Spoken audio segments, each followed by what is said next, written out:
नमस्कार दोस्तों, computer instructor preparation dot online के अंदर आपका स्वागत है। आज के इस वीडियो के अंदर मैं आप लोगों को बताने जा रहा हूं कि किस तरीके से आपको कंप्यूटर इंस्ट्रक्टर, जो कि गवर्नमेंट ऑफ राजस्थान ने एजुकेशन डिपार्टमेंट के अंदर नई वैकेंसीज को लॉन्च किया है, उसके अंदर आपको किस तरीके से प्रिपरेशन करनी है। और ये हमारा जो चैनल है या ये पर्टिकुलर यूट्यूब पे हम जो चैनल बनाने जा रहे हैं या फिर आपके लिए एक वेबसाइट हम लोगों ने डिजाइन की है, we just started work on that is computer instructor preparation dot online. So how it is beneficial to all of you. So यहाँ पर हमारा क्या है, किन वजह से हमारी वेबसाइट और हमारा चैनल डिफरेंट है from other educational institute who are providing the same training and they are helping to prepare yourself. But I can't say like I am a better और best in compare to them, but I will try to become the best. Okay, so guys, don't forget to subscribe and like and share my channel. This is a computer instructor preparation online channel, and where you will get the different kind of help, like if you want to having some issues in solving any kind of MCQ, like you have the questions, आपके पास questions हैं, उनको आपको solve करने में थोड़े से बहुत issues आ रहे हैं, you can discuss with me and definitely I will try to help you out. Okay, so it's a completely free of cost. We are not charging anything. It's a free learning. Okay, so let's start and understand that what is a computer instructor syllabus. और basically हमारा जो focus रहेगा वो हमारा technical part पे रहेगा। जो हमारा फर्स्ट पेपर है, पेपर 1, जिसके अंदर आपके जो एप्टीट्यूड वगैरह है या फिर आपके जनरल एबिलिटीज वगैरह के क्वेश्चंस वगैरह हैं, उस पर हम लोग यहाँ अभी डिस्कस करने वाले नहीं है।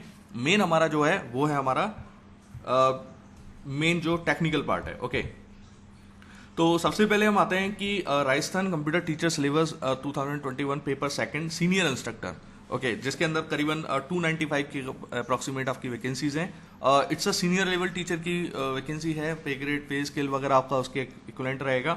और ये बेसिकली आपका जो मार्क्स 100 मार्क्स का रहने वाला है, और ड्यूरेशन इसकी जो रहेगी वो 2 आवर्स की रहेगी, और 100 क्वेश्चन होंगे आपके मल्टीपल चॉइस के। ओके, तो ये इस तरीके से, और प्लस इसके अंदर नेगेटिव मार्किंग भी है। तो अगर आप गलत आंसर देंगे तो आपका 0.5 का आपका मार्क्स का नेगेटिव मार्किंग हो जाएगी और उसमें मार्क्स आपके कट जाएंगे। तो इसमें आपको थोड़ा सा ध्यान से इम्प्लीमेंटेशन सब कुछ आपको करना है। तो चलिए हम इसके टेक्निकल पार्ट पे चलते हैं। और जो आप लोगों के कंफ्यूजन है, ठीक है ना, टेक्निकल पार्ट में इतना बड़ा सिलेबस दे दिया इन्होंने, जावा, डॉट नेट, ठीक है, आपको C++, Python, artificial intelligence, ethical hacking और इतनी सारी चीजें, ब्लॉकचेन वगैरह। तो क्या हमें सब चीजें पढ़ने में तो बहुत ज्यादा टाइम लगेगा।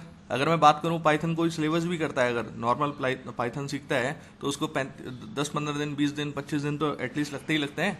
अगर आप इम्प्लीमेंटेशन करेंगे, उनके प्रॉब्लम्स को सॉल्व करेंगे, तो इसमें गाइज इसमें बहुत बड़ा कंफ्यूजन है। और काफ़ी इंस्टीट्यूट इस टाइप का कंफ्यूजन क्रिएट भी करते हैं कि नहीं आपको ये भी पढ़ना है, ये भी पढ़ना है। अब इसमें मैं आपको बहुत इंपॉर्टेंट चीज़ें बताने जा रहा हूँ जो आपके लिए बहुत ज़्यादा बेनिफिशियल हैं। ओके, तो मैं जस्ट एक एग्जांपल लेता हूँ। प्रोग्रामिंग फंडामेंटल के अंदर आप यहाँ देख रहे हो डॉट नेट, C++ और जावा। तो आप ये देखिए, जनरली ये तो हर पेपर में आते ही हैं, क्वेश्चंस भी इसमें से बहुत ज़्यादा आते हैं। लेकिन अगर मैं बात करूँ कि डॉट नेट, AI और पाइथन, ब्लॉकचेन वगैरह के अंदर जो क्वेश्चंस आएंगे, अदर देन पाइथन, अगर जो ब्लॉकचेन वगैरह के अंदर क्वेश्चंस आएंगे तो बहुत बेसिक लेवल के क्वेश्चंस आएंगे।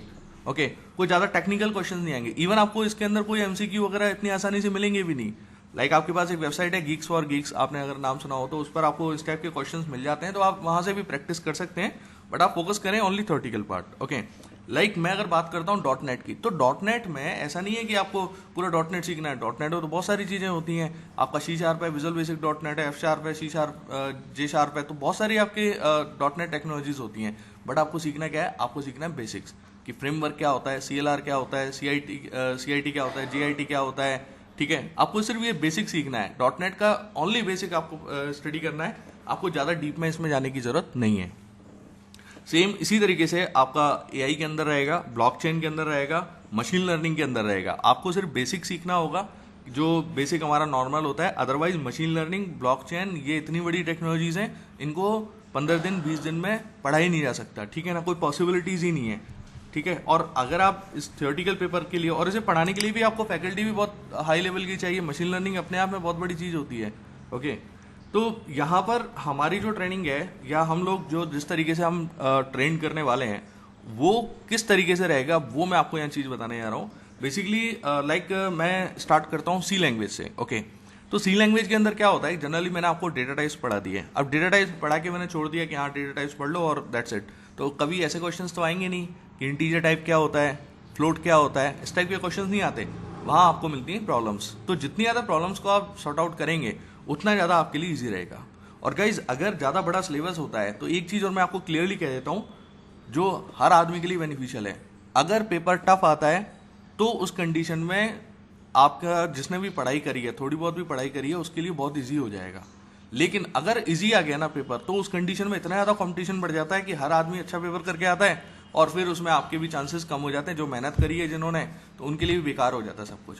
तो मैं तो ये चाहूँगा कि थोड़ा सा मतलब ट्रिकी आए पेपर ट्रिकी आता है तो उस कंडीशन में जो सिर्फ क्वालिफाई करता है ना 40%, जो इन्होंने अगर सेट किया है कि 40% आने चाहिए मिनिमम, तो जो क्वालिफाई कर जाएगा उसका सिलेक्शन है, गारंटेड सिलेक्शन है उसका।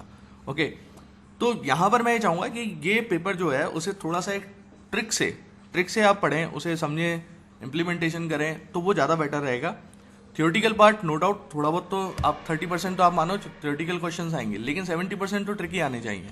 अगर आपने 2009 प्रोग्रामर का अगर पेपर देखा हो तो आरपीएससी ने जो पेपर लिया था उस पेपर के अंदर इतना ज़्यादा उन्होंने टफ पेपर दिया था कि उसमें 40% जिस बंदे के आ गए वो सिलेक्शन हो गया उसका। बट अगर उसके बाद 2013-14 में आया था तो 70% तक वो गई थी, कट ऑफ गई थी। तो उस कंडीशन में कहने का मतलब ये हुआ कि पेपर अगर टफ आता है ना तो वो उसमें क्या होता है कि अगर जो थोड़ा बहुत जिसने अच्छे से पढ़ा होता है ना वो आराम से उसे क्वालिफाई कर जाता है, और इजी आता है तो ये प्रॉब्लम आती है। तो मेन जो चीज़ है जो हमारी यहाँ ट्रेनिंग जो रहने वाली है उस ट्रेनिंग में क्या रहेगा, मैं आपको टॉपिक बताऊंगा, लाइक डेटा टाइप्स बता दिया। अब डेटा टाइप्स का टॉपिक 15 मिनट का रहेगा और 45 मिनट का वीडियो के अंदर सिर्फ क्वेश्चन आंसर रहेंगे। तो उससे क्या होगा, आपको डेटा टाइप्स के बारे में ओवरव्यू ही नहीं, उसकी इन डेप्थ आपको नॉलेज हो जाएगी। क्वेश्चंस भी मैं वो वाले क्वेश्चंस लेके आऊंगा जो वास्तव में क्वेश्चंस पूछे जाते हैं, जो थोड़े ट्रिकी होते हैं, जो आपके कॉन्सेप्ट्स को क्लियर करते हैं। तो वो चीज़ हमारी यहाँ डिस्कस होगी। ओके, तो पहले हम लोग जो डिस्कस करेंगे वो प्रोग्रामिंग के पार्ट को हम डिस्कस करेंगे, क्योंकि it will take more time. देखिए होता क्या है कि जब आपके इनिशियल डेज होते हैं, जब आप स्टार्टिंग करते हो प्रिपरेशन को, अगर आप इजी सब्जेक्ट को ले लोगे, डायरेक्टली इजी को ले लोगे आप, ठीक है ना, तो उससे क्या होगा कि ठीक है आपने पढ़ना शुरू किया, समझ में आ रहा है, आप ऑलरेडी पढ़ चुके हैं उसको, तो समझ में भी आसानी से आएगा, आपको कॉन्फिडेंस आएगा, तो धीरे धीरे आप उसे मतलब आपको इंटरेस्ट आता जाएगा। आप पढ़ेंगे, आप शुरुआत में 2 घंटे पढ़ेंगे, फिर 4 घंटे पढ़ेंगे, फिर 13 घंटे पढ़ेंगे, इट डिपेंड्स, ये साइकोलॉजी होती है इंसान की। लेकिन उसमें क्या प्रॉब्लम आती है, तो और जो टफ होता है, अगर टफ लेके बैठ गए आपको तो 2 दिन 1 दिन कोशिश करोगे पढ़ने की, नहीं हो पाएगा तो आप उसे स्किप कर देंगे, नहीं पढ़ेंगे आप आगे। तो मैं ये चीज़ आपको कहना चाहूँगा, एक ट्रिक मैं आपको देना चाहूँगा कि आपको इस दोनों के बीच में एक बैलेंस बना के चलना है। बैलेंस इन द सेंस कि आप पहले इजी टॉपिक को भी लें और हार्ड टॉपिक को भी लें। जो आपके लिए कन्वीनियंस ही है कि आपको ऑपरेटिंग सिस्टम पढ़ने में इजी लगता है तो आप पहले ऑपरेटिंग सिस्टम को पढ़ें 2-3 घंटे, और फिर उसके बाद 1-2 घंटे आप हार्ड पेपर को भी लें। उसका रीज़न क्या रहता है, देखिए जो आपका इजी टॉपिक है उनको तो आप बाद में 2 या 3 दिन के अंदर आप कवर भी कर सकते हैं, बट आपके लिए जो टफ होते हैं उनको 2-3 दिन में कंप्लीट करना मुश्किल होता है। और जितना ज़्यादा हमारे एग्जाम का टाइम नियर आता है ना, उतना ही ज़्यादा हमारा जो दिमाग में लोड आता है, और लोड आता है तो हम इतना ज़्यादा मतलब उसे ग्रैब नहीं कर पाते या ढंग से इंप्लीमेंट नहीं कर पाते। तो मैं आपसे ये कहूँगा कि आप पहले दोनों में बैलेंस बना के चलें, थ्योरेटिकल पार्ट को भी लेके चलें और प्रैक्टिकल पार्ट को भी लेके चलें।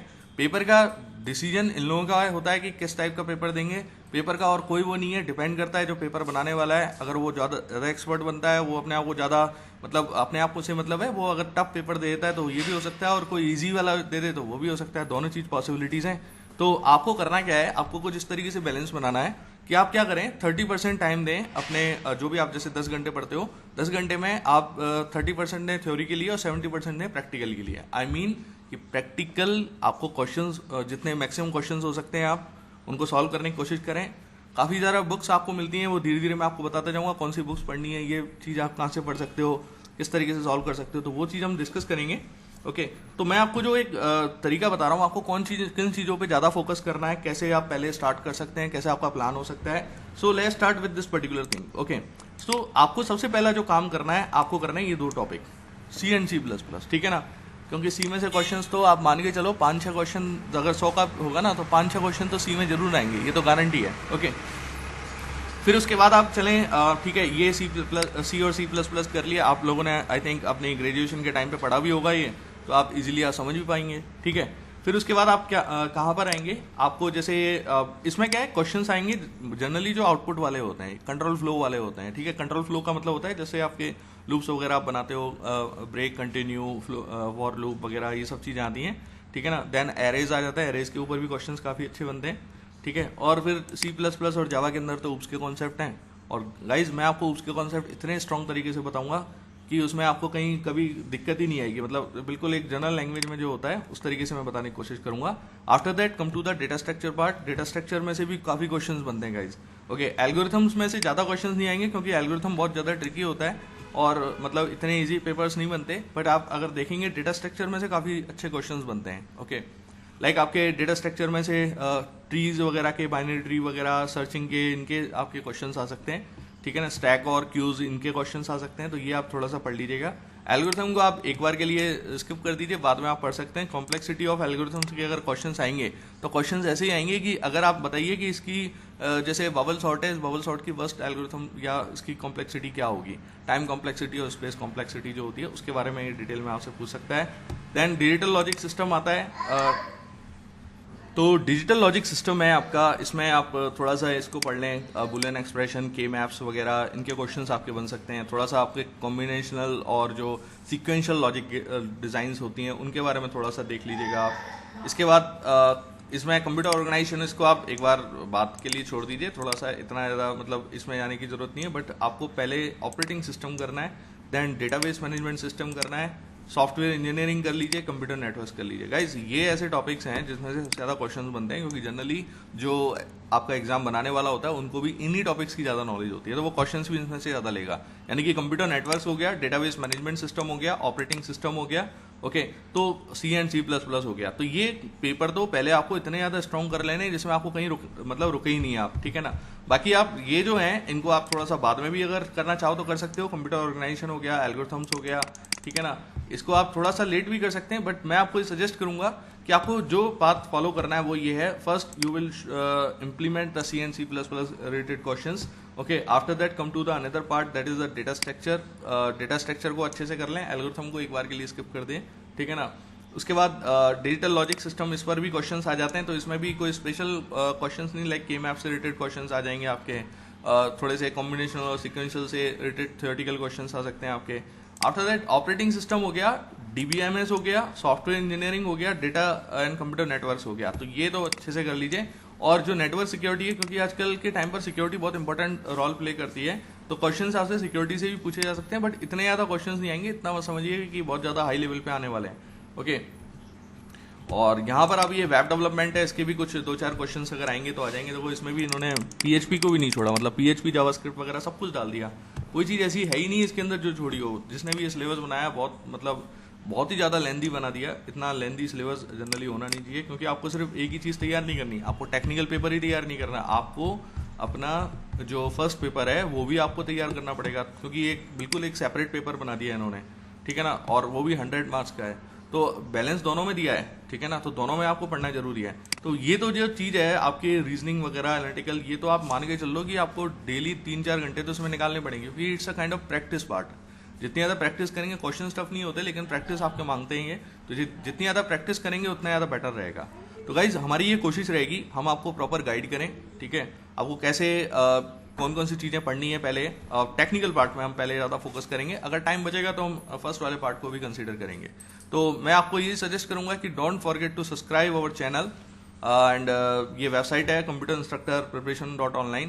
हम इस पर MCQs वगैरह भी आपको प्रोवाइड कराएंगे, उनको भी आप एक बार ट्राई करिएगा, और वो बहुत अच्छे लेवल के MCQs होने वाले हैं, ठीक है ना, एक नॉर्मल लेवल के क्वेश्चंस नहीं होंगे, ठीक है, तो उनको भी आप ट्राई करिएगा। तो अपने बुकमार्क कर लीजिए अपने मोबाइल के अंदर इसको, ठीक है, और चैनल को सब्सक्राइब कर लीजिए। तो thank you so much guys.